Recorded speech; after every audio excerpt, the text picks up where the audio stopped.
McGuffin. Welcome to the McGuffin Show. So Mama and I actually spent a little time away from the kid. Went to UFC fights in Seattle. Yeah, it was cool. Star-studded little area. It was star-studded. Dana was on our side of the octagon, which is super cool. Meg's favorite part is walking out of that tunnel. Oh, yeah. Arms are up, showing some cleavage. I'm just kidding. Oh, baloney. And then Tyson's got his little Gucci suit on. Everybody was like, "Who is that?" And then it was cool too. There was a few times where met some pickleball players. Tell us about all the chaos from MLP draft from yesterday. Going with stock, not to trash your team at all, Tyson, but I thought I'll be the first to say it. I've never seen stock play the right, but I think you're a better left side player. I will let Jack know that you said those exact words. Okay? I will let him clip know, it. Okay? Clip it. I'm gonna text him after this. Jack, this is what my coach told me. Okay? Daddy's playing the left. But no, the biggest surprise to me was the 5. Right. What in the heck? It was the most dominant team throughout the season, and they do not look nearly as scary now. Do not forget, they have the best smile in pickleball. Craig Johnson also sitting on the bench. Oh, yeah. Put Craigie in. Put Craigie in. Put the dog in. Let him work and smile. What's going on? My name is Tyson McGuffin. Welcome to the McGuffin Show. It's a beautiful day here in Coeur d'Alene. The last couple days, I kid you not, it feels like spring.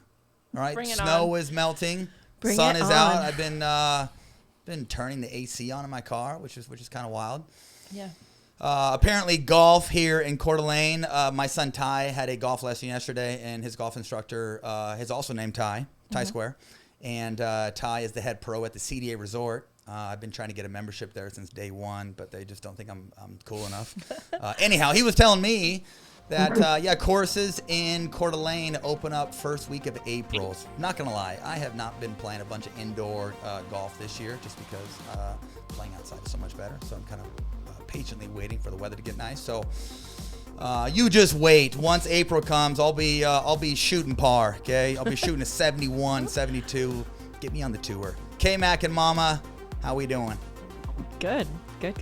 Little stressed moving into tomorrow. We fly out. We were supposed to fly out today at 1 p.m. But I changed that last night. Tourney doesn't start till Thursday. Yeah. I'm not playing singles because I'm a little banged up right now. So, yeah. So we'll get into that. But yeah, just packing for a 6-week journey. So we'll get into that too. So funny story. We're staying with Sue and Mac. Oh, yeah. And we've known Sue and Mac since 2017. They ended up taking a camp of mine back in Florida, and they live in Punta Gorda, right? And they play at the Punaplex. Just kidding. It's called the Pickleplex, okay? Long story short, though, K-mac and I have stayed there multiple times. They're like our pickleball grandparents. They actually came to our wedding back in 2019, which is super cool. Yep. How old is Sue and Max there? You know? I don't know that they want us to share. They're in their 20s, okay? Young at heart. Right. That's yeah, all. 20s at heart for sure. But yeah, no, they're definitely like our pickleball parents. Or we say to the kiddos, grandparents. And tell the story about how Mac happened. Come on. Little Mac. Little Mac, yes. Yes. Little Mac. So we had Banks, obviously. We tried for Banks. That whole story is crazy. But we wanted a baby girl and got super, super lucky and had Banks. And found out over Christmas. I was balling. We found out on Christmas Eve.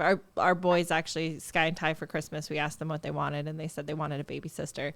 And then it just randomly, we find out we're pregnant. We didn't know it was a girl, but we found out we were pregnant on Message Christmas from the Eve. man above. Yeah. So we did end up telling them. And then one little detail, though. Meg, what was that app that you had? Oh, it was just like an ovulation app, like a tracking app. I was teaching a camp in Palm Springs. She called me right before home. the camp, yeah. told me that she was ovulating.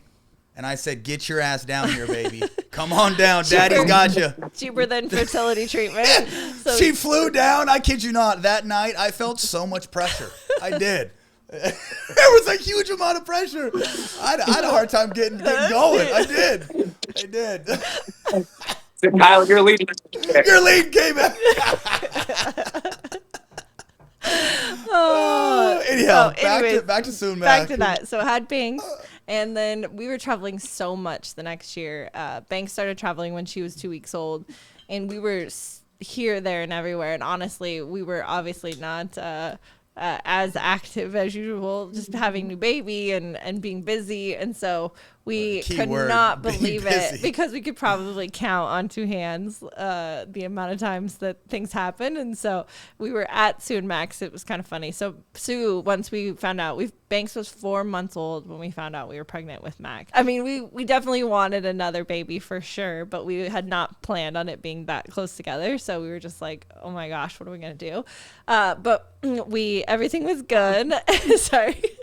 And we keep it running. Sue tracked it back, and it happened to be that she figured out that Mac was conceived at her house in their twin bed, in which we've been staying in since about 2017, baby. So Sue had a twin bed for life. Sue had a little onesie made up for Mac for his when he was born that said made in Florida. It was kind of funny. And then when Andre and Rob Nunnery stayed at their house, the I think there was 2 signs, one on each door, and one I think had a K-mac related euphemism on it, and the other one said McGuffin Love Shack. And Andre's like, I don't know if I want to stay in here. So anyways, yeah. Okay. So Mama and I actually spent a little time away from the kids a week and a half ago. Went to UFC fights in Seattle. It's the first time that Seattle has had a UFC fight there in 10 or 15 years. It was at the Kraken arena called Climate Pledge. Kind of sweet. Yeah, brand new. Anyhow, we got plugged with some sweet tickets where we actually ended up being second row. Yeah, super cool. And the cool thing was, I didn't know this, but my buddy Tate, who also came with us, is a total Seahawks snob and knows all the players. Tate told me that there were some Seahawk starters in front of us. There was the starting linebacker and the starting safety. Yeah, it was cool. It was a star-studded little area. It was star-studded. Dana was Excuse on me, our side of the octagon, which is Dana super was cool. sitting right there, right at the.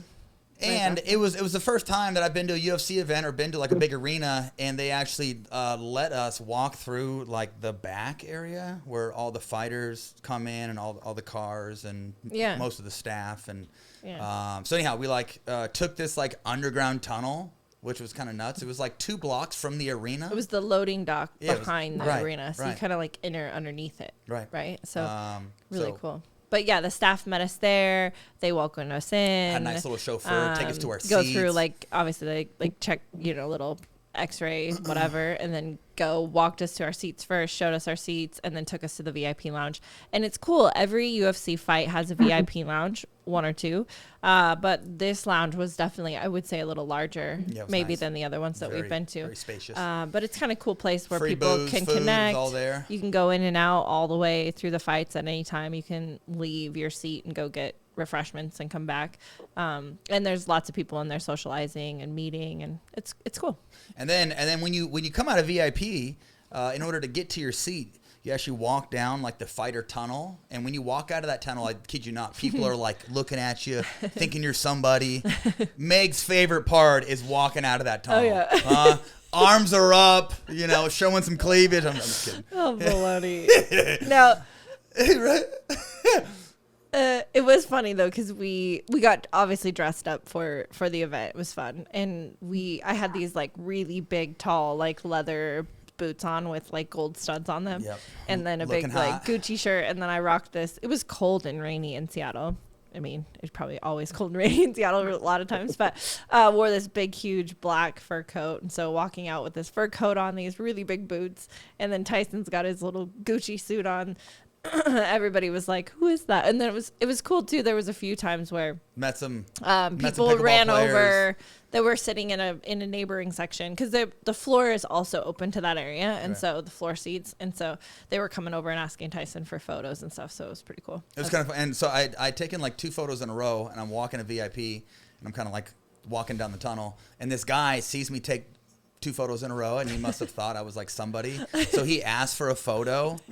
And probably and he doesn't play pickleball. Yeah, probably doesn't know who you are, but just ask for just one. in case, I'm gonna get a photo with this guy. Right? Right. I'll look it up later. Yeah. But yeah, we had a great time, and honestly, that was my first time being downtown Seattle, and I felt super safe. Last couple times I've been downtown Seattle, it just seems it's a little grungy. It's a little grungy. A lot of homeless people walking around and stuff like that. And it seemed like they really cleaned up the city. Meg and I went to Pike Place. We actually got some king crab and some smoked salmon that got delivered to our front door. Yep. You can overnight. You can overnight some of that fish. fish. Yeah. And I kid you not, Pike's Place, what does that place not have? They're selling flowers, they're selling T-shirts, selling a bunch of retro gear, jewelry, meats, fish. It's all there. It's a full market. It's a full market. Yeah. They have some really good food. Like they cook. There's some restaurants all around there. The original Starbucks is there. It's got like the cobblestone road right there. Is the big sign. There's always a line out of that market. Starbucks. That place is slamming It's busy so funny. all freaking day long. It's crazy. Well, it's funny living here my whole life. I've always seen it, and I've always seen people lined up there, but I've never like had the desire to stand in that line. No. I don't know why, but I'm sure there's just so many people that travel probably from East I think if Coast you're from over. the PNW, you're not gonna Yeah, stand in that line. no. Old news, yeah. Right. Yeah. Old news, okay? And I am just coming off an injury, so I ended up tearing my hamstring, tore the muscle belly in my tricep as well. Not fun, but I just got a PRP injection in both areas. Been doing a bunch of PT. I've been dying in my cold plunge morning and night, and yeah, I'm ready to rock and roll this weekend. I'm playing Mama and I and the babies leave tomorrow for Cape Coral. We're obviously staying with the Sue and the Maxter. I'm playing mix with Lacey on Friday, playing men's with Declan on Saturday, hoping to be active come championship Sunday. But yeah, since I'm not playing singles, kind of made sense that we were going to fly out today, but we ended up changing our flight to tomorrow. Which is great because we have 6 weeks of travel ahead of us, and so Tell us about that. I've got a lot of packing to do, or just it's a funny logistics figuring it out. So we head from here to Florida. We'll be in Florida for a week, and then we'll leave Monday or Tuesday from Florida to Texas, and we'll be in Texas for a week. All of this with our babies. And then Liz, our nanny, is going to fly to Texas and meet us there and hang out with us for the week in Texas. And then she's going to fly home with the babies because you and I fly to L.A. We're doing 3 days in L.A. Getting tatted up. Yeah. K-mac, Mama's getting a sleeve.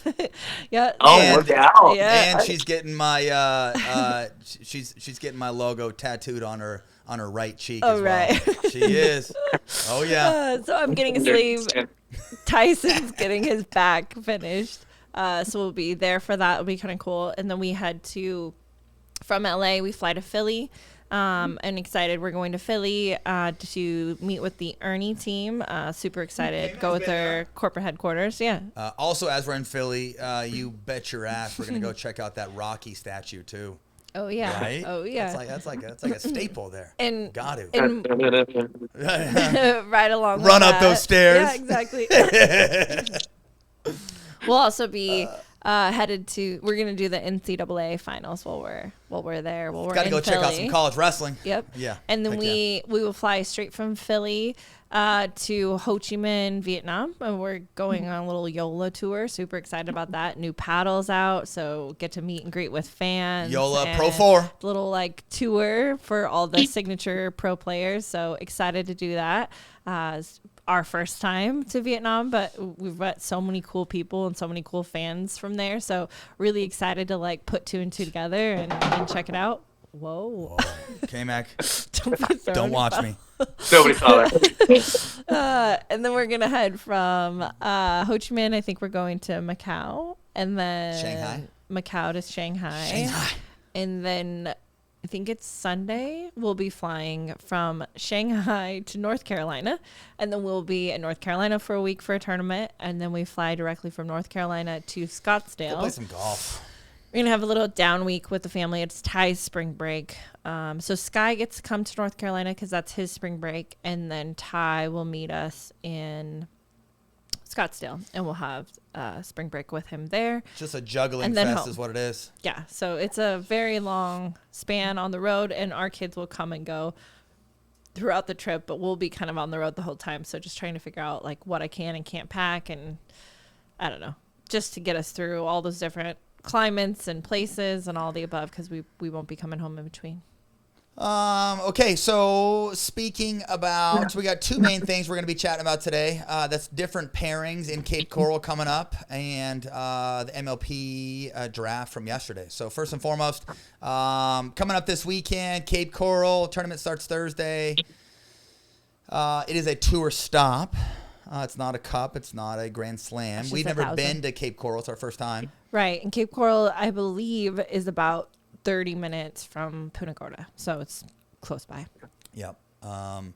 So we have Ben and Andre. We have CJ and J-Dub. We have Riley Dylan, Hayden Gabe, Fed Christian, Connor James, QD Pablo, and CJ, and no way. No way. But we all know Declan and I are going to, come through, conquer, and beat everybody's ass. Love it. Okay, you got Riley Dylan. K-mac, what do you think about Riley and Dill? Who's going to play left? Rye? Probably a little less offensive than some of the other top teams. Right. They're going to need to find some offense from somewhere. I'm assuming you're going to throw Riley on the left For sure. and Dylan on the right, just given how comfortable Dylan is over there and Riley is on the left. But definitely a team that can make a run. They've got elite hands on both sides. Yeah. But I think teams are going to dink the middle quite a bit. For sure. They'll have to figure out how to get a little bit of offense there. Right. Dink to rise forehand. That's been it's been a working tactic since day one. Right. Stay away from the edges. Yeah, right. Very much so. And then we have Hayden and Gabe. Scary team. Obviously, that was probably the best men's team last year for MLP. Gabe's playing the right. You got H on the left. Tell me what you think about that dangerous duo. Yeah, they're buddies. Like you mentioned, they were great for MLP all last year. Kind of surprising we didn't see them play more PPAs just with their natural chemistry. Young, flashy, confident, both on sides, but they're very comfortable. Obviously, Gabe's kind of a right side guy. Hayden can really play both sides at an elite level. So, definitely a team that I'd be surprised if they didn't podium, to be honest. For sure. Beaches are awesome. Have they played together outside of MLPs? Do you know? Or maybe once, but okay. I don't think often. I think, it's a fairly new PPA pairing. Also, another dangerous team is Fed and Christian. I would assume, Fed on the left, Christian on the right. Fed's, about as steady as they come over there. Likes his backhand flick out of the air. Can also use the serve and the drive. And honestly, when was the last time you saw Fed miss a backhand dink? No, for sure. And with playing with Christian, I'm assuming they're going to give him that strong right roll, let him clog the middle. So Fed being pretty stationary over there with the backhand. He's added some variety in. He'll throw in the lob off the backhand side a little bit too. So you got to think that he's going to be as sharp as ever, not really needing to move and shift and cover the middle in the same way. Well, and not to degrade Andre's drive by any means, but I think we can both agree that Fed probably has the better drive. Hence he's number one singles player in the world. So I think the old shake and bake crash is probably going to be pretty available. There may be more returns hit towards Christian just to avoid that. But I definitely see that team being on the podium. And then give me your insight behind old Garnett and Hemi. He's him. Yeah, I mean, obviously a team that's super athletic. They can play really fast. You've got to think you're going to see Connor on the left. James is playing the right a little bit more. I think teams are going to test James a little bit more on this one, test the consistency. I think so too.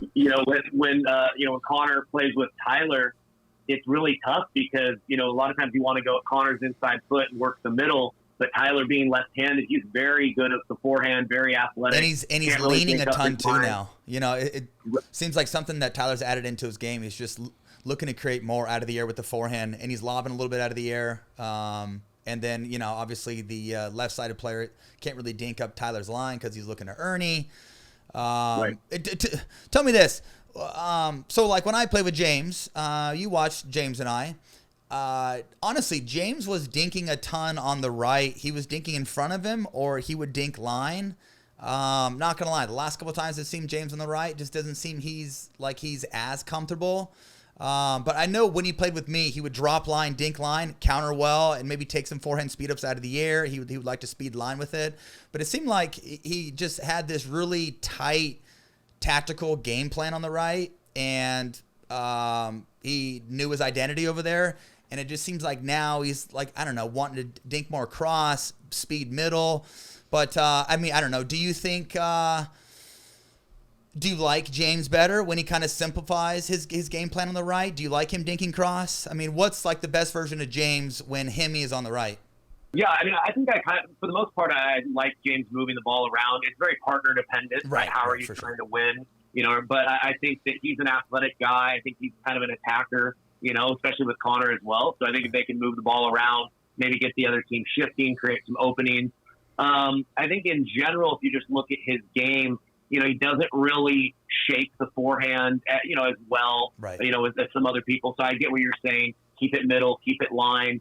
I think he might be just a little bit uncomfortable with his hands on the right side right now. Right. And that might be why he's going cross a little bit more. Right. I think he's played the left for a while. And, something about that two-handed backhand, it's great on the left. When you rotate on the ball, you can really turn on that counter. But on the right side, sometimes you can over-rotate. Sometimes you can get handcuffed a little bit more. Right. So I'd like to see right side Jimmy do a lot less with his two-hander, especially from a countering perspective. Keep it in front of him, for most matchups a little bit more, and really trust that one-handed punch. This thing's a rocket coming off. But it looks like to me he gets caught between one or two hands a little bit too often right now on the right side. Got it. Where if I was coaching him, I'd say, hey, just use the two-hander, when you're plugging up the middle when the ball's crossed. Right. Other than that, commit to that backhand punch and, slide over. Zone 1, Tui. Zone 2, trust it with one. Trust the one. Trust the one. Then we got Kwong and Pablo, CJ and No Way. No Way's going to be playing the left there. Correct? For sure. Yes. Yeah. I don't think we're seeing new New and 2.0. improved CJ on the left. 2.0. Hair all spiked up. Okay, so yeah, lots of new pairings for Cape Coral. Looking forward to that. K-Mac, tell us about all the chaos from MLP draft from yesterday. Yeah, so big day yesterday, the premier free agency draft. The big rule change with MLP. Last year was, we had our team from last year, our 4 players, but every team was required to drop one.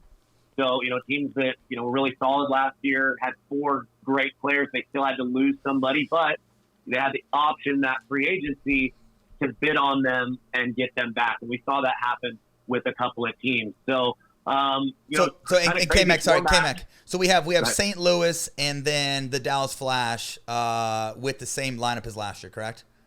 Yeah, so and those were picks number 1 and 2. Obviously, those were really good teams, 2 of the best. So the top pick ended up being Kate Fahey.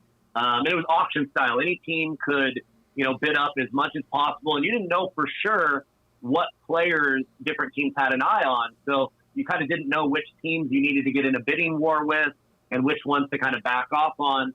But yeah, the first couple of picks, Kate Fahey went number 1, went for $130,000. And Augie Guh, I believe, went second. Back to the Dallas Flash for $100,000.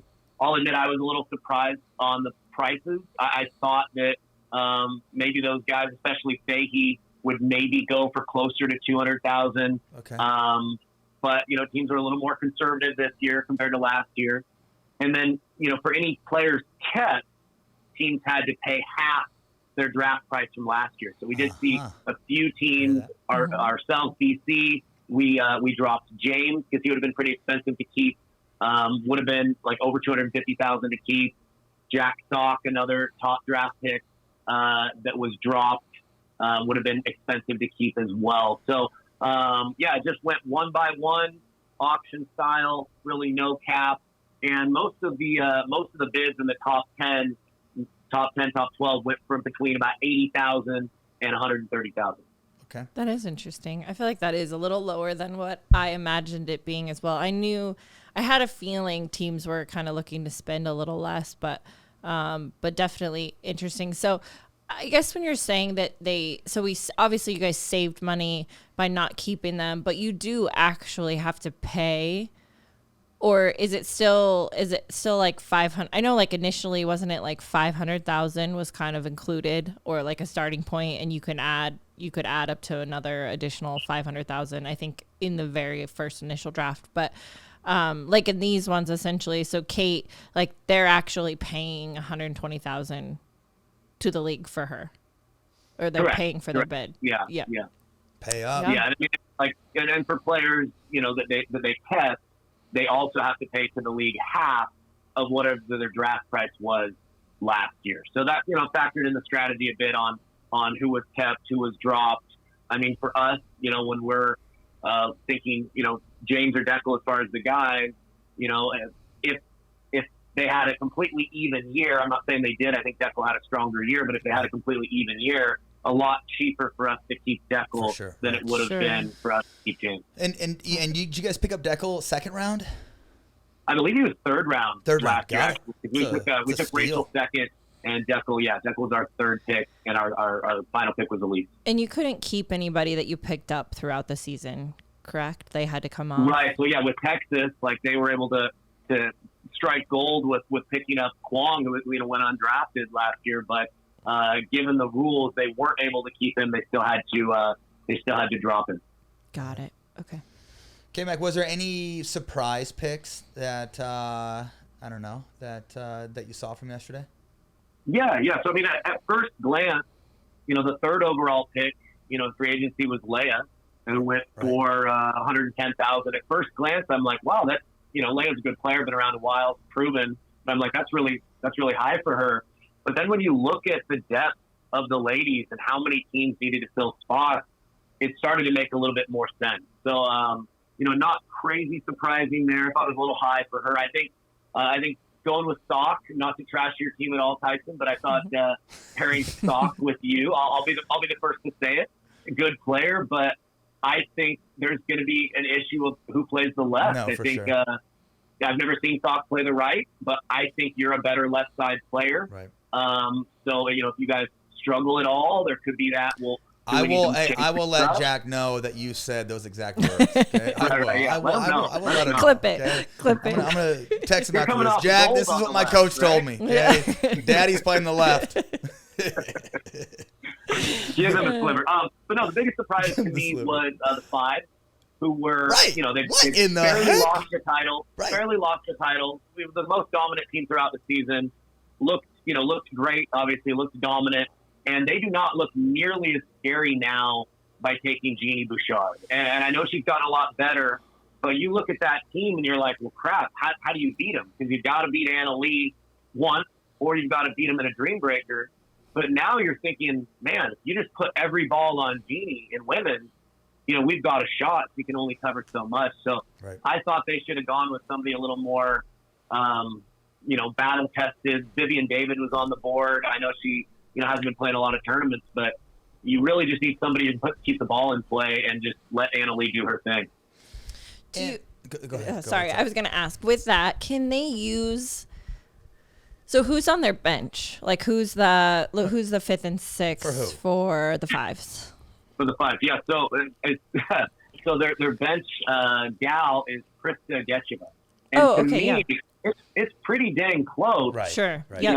An overall level, like Don't if tell Jeannie Jeannie's that. struggling, I mean, do they put Getcheva in? Obviously, that wouldn't be a great look either. Right. But I think overall ability, I mean, Krista Getcheva's got a little bit more experience so far than Jeannie does in pickleball. And do not forget, they have the best smile in pickleball. Craig Johnson also sitting on the bench. Yeah. Oh yeah. CJ.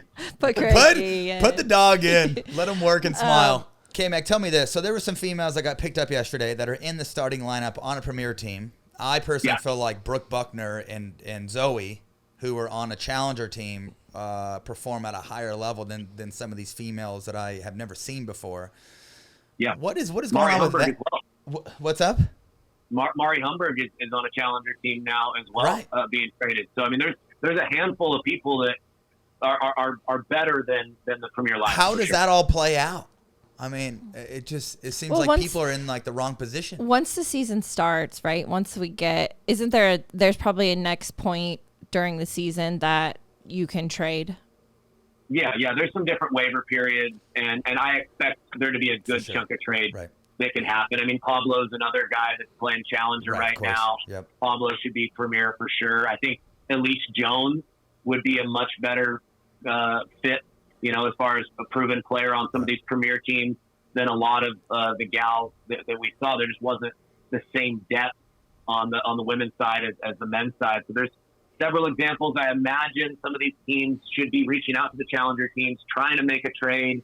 They'll probably have to put a little bit of money, in the pot to do that. But if I'm some of these teams with 2 really solid guys or 3 out of 4 good players, why throw your season away? Go get one of these ladies that can play.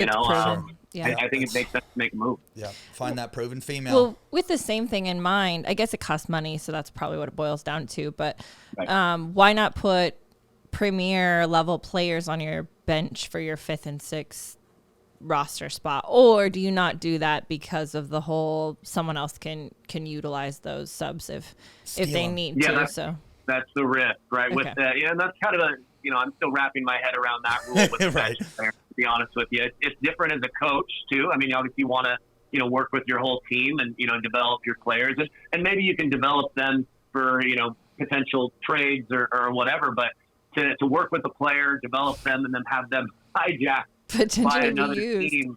Yeah. I get the league's trying to put the best talent forward. So that's the logic behind it. But on a team-by-team basis, it is pretty unique. I mean, you wouldn't think a player would ever, but like one of the things we talked about last year was borrowing or paying for use of because there weren't subs, right? Or there were subs, but there weren't built in to your roster. So like, I think there was a point where we were talking about maybe the Squeeze asking for Rachel for an event. You guys weren't playing. DC wasn't playing. DC said no. And of course, you're not using her. And it makes sense. I guess what an asshole, I mean, K-mac, I knew that was all K-mac's working. Right. No. Rachel's right where she needs to be. Right. But to me, it kind of makes sense because you have Rachel, who has a really strong tie and history with the Squeeze, loves them, right? Loves, rightfully so, won with them. And so you kind of risk like letting her go back that like, is she going to be drawn back to that team or want to like negotiate something with that team? And then also too, I mean, from the standpoint of the Squeeze, it's like, is it really in her best strategy to come over and play her best to maybe put her DC team in a weird position with a lower winning record or something like that? So I had that whole like borrowing thing. It's kind of tricky because it's like, I mean, I think as a player, I guess you're always trying to stand out and do your best because obviously you want to win. But and obviously there's rules and stuff against that. But I don't know. It just puts people in a really awkward position, I think. No, I mean, you're right, Meg. I mean, last year the system wasn't great for, when players went down, how you would get reserved. So I think that's why they wanted the 5th and 6th players, to where your bench player was your bench player, so you knew who was coming in. The mistake I think that MLP made, and just in my opinion, is not allowing the 5th and 6th players to be used for dream breakers or potentially be used for mixed doubles. Right. I feel like that way, like look at Carolina. You like the Ben and Colin. They're obviously a very proven, excellent men's team and going to be a tough win, but Colin's never been great in mixed doubles. So if you could have allowed your bench player to not be a bench player, but maybe you get an athletic guy that takes Colin's spot for mixed doubles, right? Or maybe there's certain teams where you've got players that are really good in doubles, but are just really not singles players. Let your reserves, potentially fill in on those dream breakers. So I think that would have been a better way to get all members, participating, or at least have the option to participate. And I think that would have been a better solution than being able to take the bench players from other teams and replace them with your starters. I wonder if you took it one step further. You guys can tell me I'm totally bonkers, but what if you allowed? It would be cool to allow the 5th and 6th spots to play challenger, because usually the events, unless the events are stacked, I guess that wouldn't work. But like if the events weren't stacked and they were separate, you could have your players actually playing the season, with another team, getting reps, getting looked at, but then have them, because that's the other tricky thing. I mean, talk about prime example, like Eric Lang, right? Eric Lang. Yeah. I mean, Eric went on socials and basically said that that he was going to put himself in the draft and that he's playing well. even with his age, he felt like he's still playing at a high level, so he was letting everybody know. And Eric got picked up as a sub when Eric probably should be playing Premier, if not, one of the best guys in Challengers. So, I mean, I don't know. Is he best utilized? If I was Eric, I wouldn't just want to, like, ride the bench on, like, a Premier team, Yeah, I mean, go to team dinners, practice with those guys. Yeah, but you're right. Probably should have been picked up by a Premier team. I mean, I'm looking at the names. There's several guys taken that I'm like, why would you not go with Eric there? But to your point, like, he's playing well. Put him at least on a challenger team like last year, one of the top guys. But he's just sitting, kind of waiting around. Seems like there's a better system out there. So I'm not loving that dynamic. So tell me, is the challenger draft coming up? It's today. It's today. I believe today. Okay. Yep. So can Eric get taken off of the Premier team subs and get drafted to a challenger team? No, I don't. That's a great question. I do not know if that works for challenger as well as Premier. It would make sense in a way. Right. But yeah, you want to see the best players play, sure. right? Right. In that way, it would make sense. But yeah, you don't want to see top players. They're playing well, just ride the bench and not really have a path to get on the court. Yeah, and one more thing on this. The reason why I like that you can use subs out of challengers is because you forego that whole, are they going to play their best and give their best effort? If they're coming up from challenger, you bet your ass they're going to be the best player that they can be, because this is their chance to get some eyeballs on them for a Premier pick. And so to me, that's where the borrowing players. Now, yes, it gets tricky if the Premier and the Challenger events are stacked. Then you can't necessarily take a player because they're playing that sort of thing. But if they weren't and they were separate events, it could be a way where you kind of encourage the Challenger talent to kind of play their best and obviously be utilized. I just wonder if there's a different way. I'm sure everybody's thought of that, but no, you're right, Meg. I wish that the challenger teams weren't their own entity and that they were connected to a specific Premier team. That would make it a lot easier, like baseball, like the majors and AAA, right? If you've got a AAA player who's playing great, they get called up to a specific team. In the majors, same thing would be great for MLP. But yeah, it becomes weird if, what team are you going to get promoted to? But even that probably would be better than the existing system. Well, and it's just crazy to think too that Eric's team was like a top 3 team last year in Challengers, played with our guy Max Manthau, who played for UW back in the day, and Eric and Max have been balling on the APP tour. But also you have some male subs that didn't even get drafted for Challengers last year. That are a sub on a Premier team. It's all over the map. And I mean, the Shock adding Eric, that's a total steal. I mean, obviously Eric's probably, sorry Eric, but he's probably not going to play with Hayden and Gabe on that team. But yeah, just there's such a mixture in the subs and levels, Yeah, I see Eric as prime candidate for some of these teams if their guy's team isn't doing well, for sure, to pull one of them out and steal Eric. I expect he'll get stolen, pretty early on from whatever teams are maybe struggling. Because, we did practice games with, Eric and Max, and James and Deckel were lights out in practice. They barely lost any practice games, and Max and Eric took them down. So I really think they were a Premier level guys team on Challenger last year. So a little unlucky for him that he didn't get, starting spot. Given that there were 16 teams, I think that was definitely a mistake. So K-mac, so there was 2 Premier teams that I believe clean house. Tell me, did Chicago Slice take everybody off the roster? Yep. I know the Hustlers did. The Slice was the other one. They did. And Chicago and New York. Yep. So who made out better, the Slice or the Hustlers? Pretty sure I know the answer. By far the Slice. And I think what is the Hustlers doing?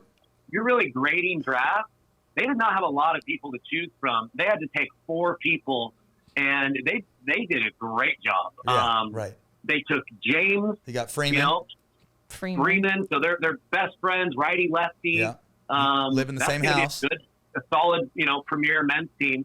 And then to take two ladies when there was not much depth on the women's side at all, Vivian to and get Callie. Viv David and Callie Smith, not only are they, proven, been around for a while, but you've got a very comfortable right side player, very comfortable left side player.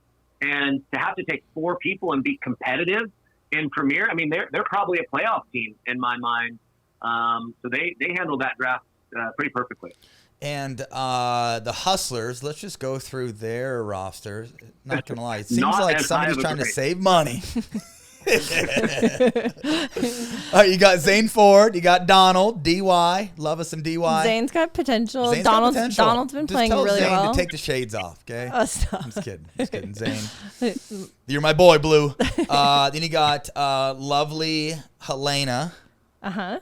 Helena from Australia. Mama, tell me, what do you think about Helena's game? She's so sweet. She's very sweet. I honestly, I haven't gotten to see her play very much. I know we've seen more of Tom. You practice with Tom. Tom's definitely on the come up. I think he had some upset wins. Tommy found himself on a premier sub, or as a premier sub. Oh, right, yeah. The squeeze. But I also know just in talking to Helena and Tom, they both were high level juniors in tennis, and so I think it just takes time. I feel like it's fairly new in Australia for sure, just pickleball in a whole, and I think they're pretty new to the sport overall as well. So potential's there, but talk about like a very marketable player, just the same as like a Jeannie Bouchard or something like that. I think she's a very marketable player and a very sweet girl, and I think she's hungry. She's here. She's like every player in Australia just wants to get to the U.S. and play, and so she has something to prove. So I think time will tell, but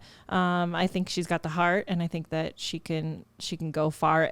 And especially too, I think the biggest thing to consider with players from Australia is they're not seeing the level there, and there's no instruction there. There's no coaches, there's no, any of that. So just spending even a little bit of time here, I mean, I feel like, their games are going to progress pretty quickly. So and Tommy's had some good wins the last couple of weeks. For sure. And then you got Dominique Schaefer.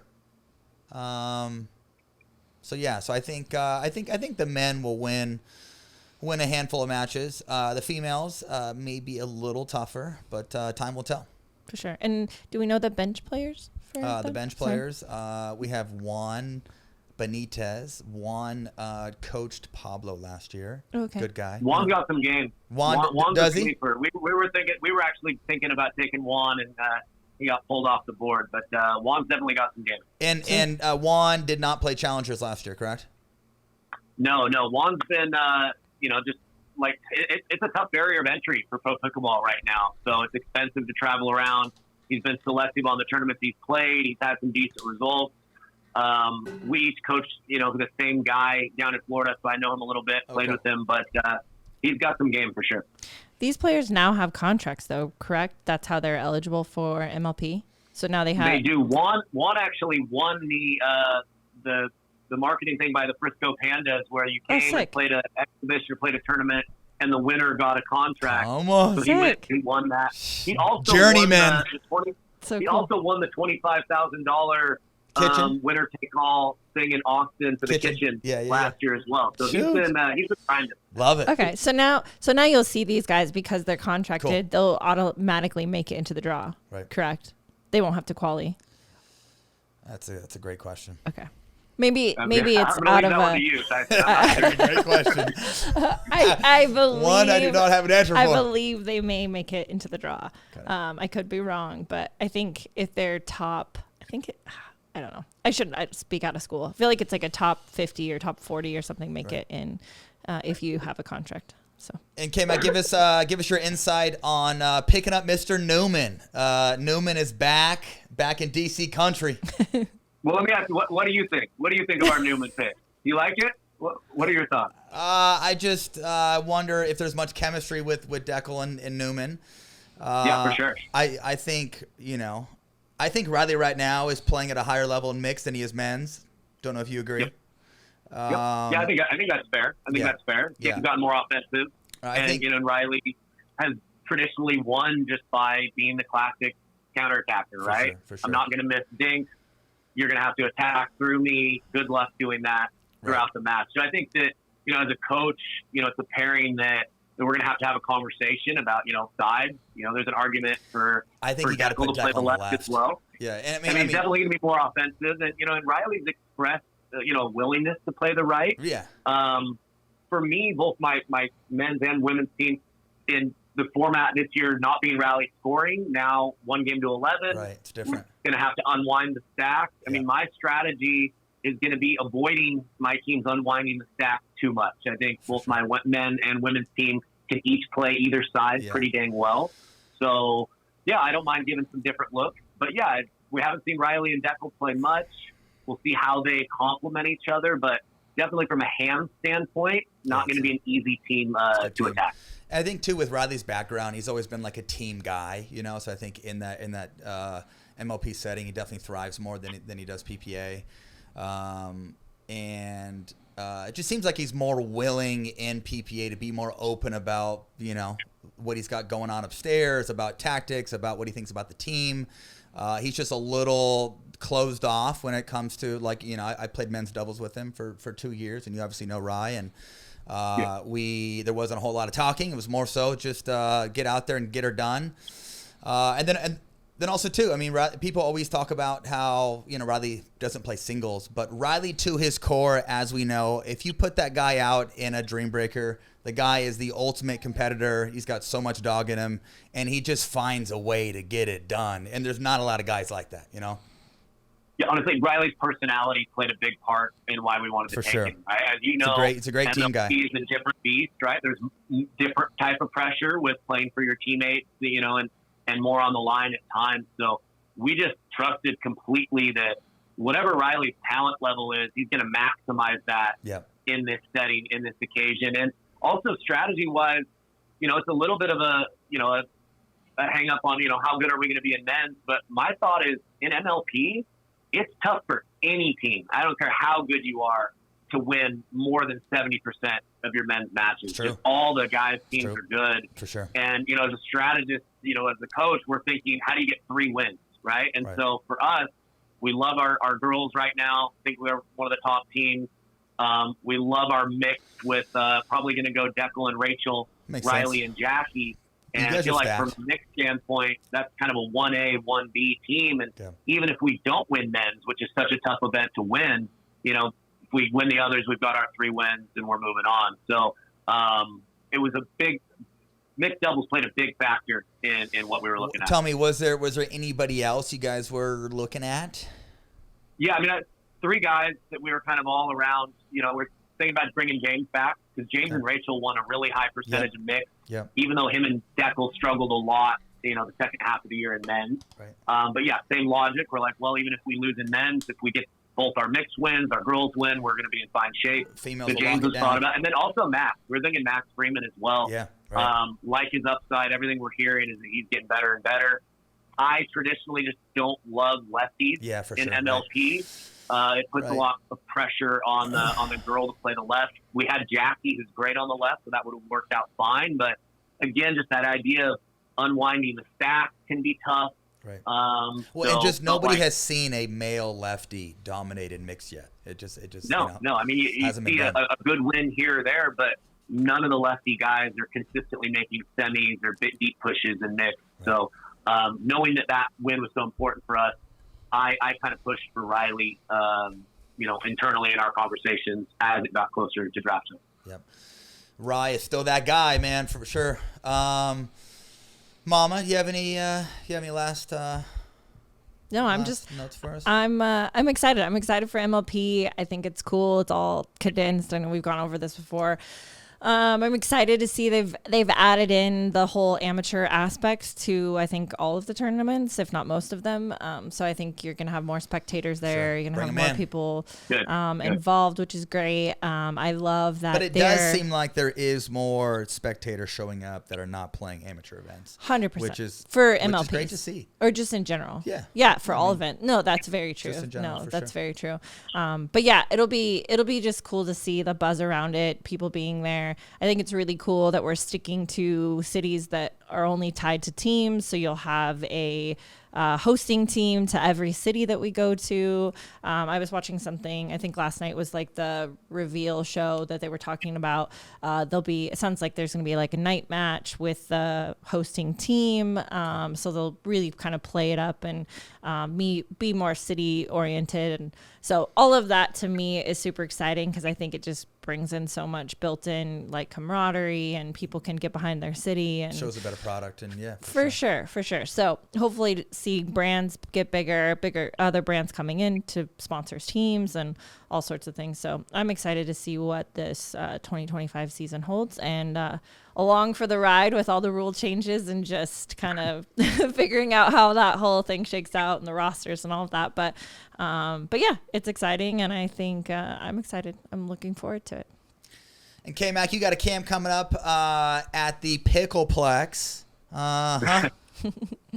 Yeah, coming up, I believe March 10th and 11th. Still got some spots available.